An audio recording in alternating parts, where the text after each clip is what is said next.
hoje Deus realmente não me abençoou, né? Hoje realmente não é um dia que era para eu ter saído de casa.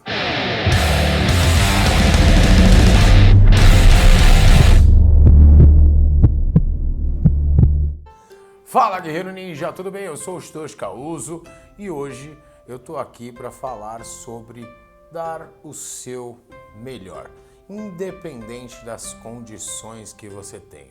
Eu não sei como que você costuma agir no seu dia a dia, como que você costuma ser na sua vida, mas você precisa entender alguns princípios da vida para que você consiga chegar aonde você deseja. Lembra que só desejar não vai te levar a lugar nenhum. Eu sempre ouvi uma frase que para mim rege a forma que eu costumo pensar quando eu desejo algo, que é: você primeiro precisa ser antes de fazer. Depois você precisa fazer antes de ter. Portanto, se você deseja algo, você precisa ser aquela pessoa que você se imagina lá no futuro. Depois você precisa fazer por onde. E aí, lá na frente você vai ter. Só que, para que você realmente consiga fazer isso, você precisará sempre dar o seu melhor.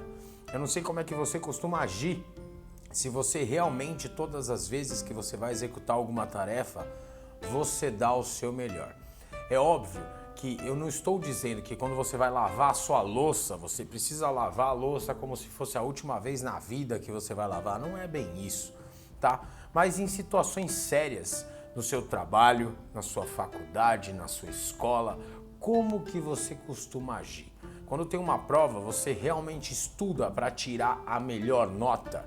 Quando você tem uma tarefa no trabalho, você realmente desempenha essa tarefa para que tenha o melhor resultado? Você sempre realmente pensa como se você fosse um dono da empresa? Essa é uma pergunta que fica aí para você pensar.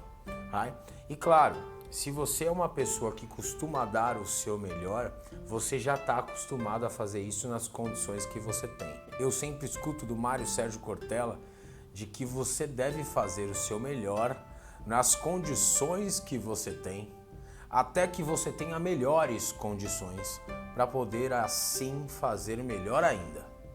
Então, você deve fazer o seu melhor nas condições que você tem, até que você tenha melhores condições para aí sim poder fazer melhor ainda. Entende? Portanto, o que eu estou querendo te dizer é que você não pode dar desculpa. Não, mas é que hoje as coisas não estão como eu imaginava. Enfim, você não pode dar desculpas. O ideal é que você sempre dê o seu melhor. É óbvio que nada é 8 ou 80. De vez em quando você vai errar. Você é um ser humano, de vez em quando você vai errar.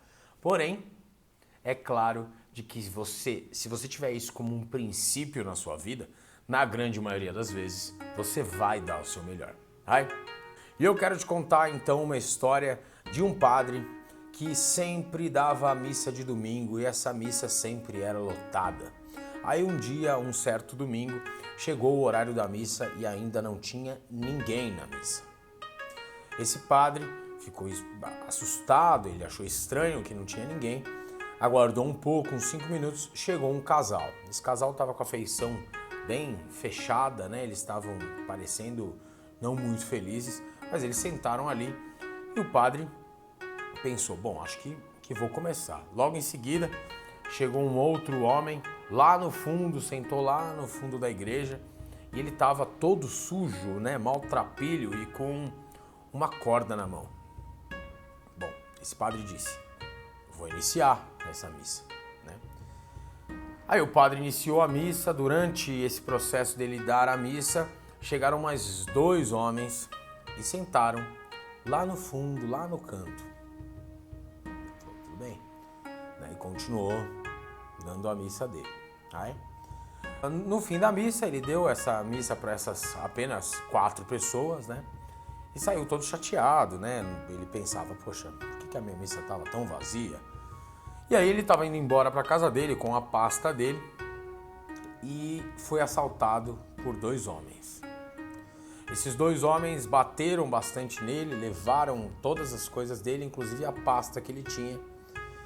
E aí sim ele definitivamente pensou que aquele dia não era o dia dele, né? Ele falou, nossa, hoje Deus realmente não me abençoou, né? Hoje realmente não é um dia que era para eu ter saído de casa, né? Muito menos para eu ter dado a missa. Alguns anos se passaram, um dia ele estava lá novamente numa missa e essa missa estava lotada e ele tomou a decisão de contar a história desse dia. Ele começou a contar a história, de repente um casal levantou a mão e falou, seu padre, deixa eu falar uma coisa aqui, por favor. Aí ele falou, pode falar.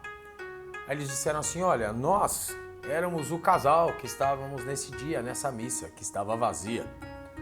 E a gente entrou na igreja naquele dia, a gente foi até a igreja naquele dia, porque a gente tinha tomado a decisão de se separar. E a gente foi para a igreja porque a gente queria deixar as nossas alianças na igreja. Afinal, foi lá que a gente entregou a aliança um ao outro. Só que aí o Senhor estava dando aquela missa e as suas palavras nos tocaram. E realmente a gente decidiu voltar para casa e recomeçar. E hoje nós somos um casal extremamente felizes, temos 4 filhos e tudo começou a andar muito bem para nós. Ele falou, nossa, puxa, que bom, né? Continuou dando a missa, até que um homem bem apessoado, estava bem arrumado, de terno, levantou a mão e falou, padre, eu realmente queria contar também uma coisa aqui, queria falar. Lembra daquele homem que estava no fundo, maltrapilho, segurando uma corda?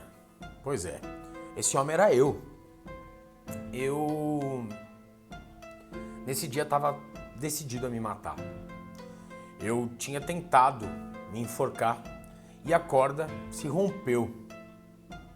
Então eu saí de casa e fui comprar outra corda. Comprei a outra corda e quando eu estava voltando para casa, eu vi a igreja aberta. E falei, vou tentar entrar para ver se eu consigo enxergar uma luz no fim do túnel. Eu estava drogado, eu tinha virado alcoólatra, eu estava agredindo a minha família, tudo estava dando errado, já tinha perdido meu emprego, estava sem nenhum dinheiro. E as palavras do Senhor me tocaram e eu realmente recomecei. E hoje eu sou uma das pessoas mais bem-sucedidas lá na minha aldeia. Hoje eu consigo ajudar outras pessoas assim como o Senhor me ajudou. O padre já estava emocionado, já estava escorrendo lágrimas, até que um outro moço lá no fundo, que claramente estava trabalhando na igreja, falou para o padre, padre, eu queria falar também. Me desculpa estar interrompendo, afinal eu estou aqui só trabalhando, mas eu queria que o senhor soubesse que o senhor lembra que naquele dia o senhor foi assaltado, haviam 2 homens, né? Eu era um desses homens. Só que logo depois que a gente assaltou o senhor, a gente ia assaltar uma outra pessoa e o meu companheiro, a pessoa que estava comigo assaltando, acabou sendo alvejado e morrendo. E eu consegui fugir com a sua pasta. Eu cheguei em casa, é claro, eu tomei a decisão de abrir a sua pasta e lá dentro tinha a Bíblia. Eu comecei a ler a Bíblia e as palavras que estavam lá dentro me tocaram. Inclusive o Senhor tinha feito anotações sobre a sua percepção sobre determinadas palavras. E aquilo realmente me tocou. Por isso eu decidi vir trabalhar na igreja onde o Senhor pregava, onde o Senhor dava onde o Senhor realmente duplicava as suas palavras. E hoje eu sou uma pessoa completamente diferente que simplesmente decidi ajudar, decidi servir a Deus, servir ao que eu acredito. Então a moral dessa história é muito interessante. Eu não gosto muito de falar de coisas que são relacionadas à religião, até para não desrespeitar quem não tem religião, não desrespeitar outras religiões, né? Independente se eu tenho ou não religião, eu decido contar isso para vocês por um simples motivo. O padre fez o seu melhor naquele dia onde a missa estava completamente vazia. E por ele ter feito o melhor dele, ele tocou o coração de várias pessoas. Ele mudou a vida de várias pessoas. Portanto, toda vez que você for fazer algo, procure fazer o seu melhor.